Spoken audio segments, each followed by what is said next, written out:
14 మాసాల క్రితం మీ పార్టీని ప్రజలు పక్కన పెట్టారు.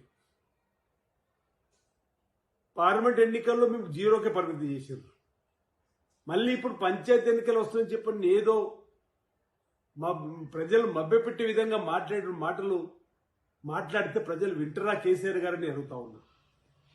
వీళ్ళకి అధికారులతో పని చేయించుకోవడం చేత కాదని మాట్లాడుతున్నాడు. అవును, మీలాగా కాళ్ళు మొక్కించుకోవడాలు, టెలిఫోన్ ట్యాపింగ్ చేయడాలు మా ప్రభుత్వానికి రావు.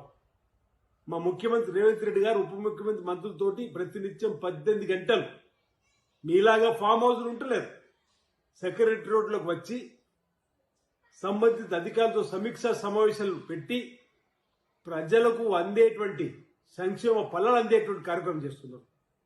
మీరు రాష్ట్రాన్ని విధ్వంసం చేసి ధ్వంసం చేసి 7 లక్షల కోట్లకు అప్పు తీసుకుపోయిన మీరా ఈరోజు మాట్లాడేదన్నమాట. ఈ సందర్భంగా ఉప ఎన్నికలు వస్తున్నాయని చెప్పేది గొప్పలు చెప్తున్నాడు. పార్టీ ఫిరాయింపుల గురించి మాట్లాడుతున్నారు. అసలు పార్టీ ఫిరాయింపుల గురించి మాట్లాడే నైతిక హక్కు మీకుందని అడుగుతున్నారు. సుమారు 60 మంది ఎమ్మెల్యేలను, ఎమ్మెల్సీలను, ఎంపీలని మీ పార్టీలో చేర్చుకొని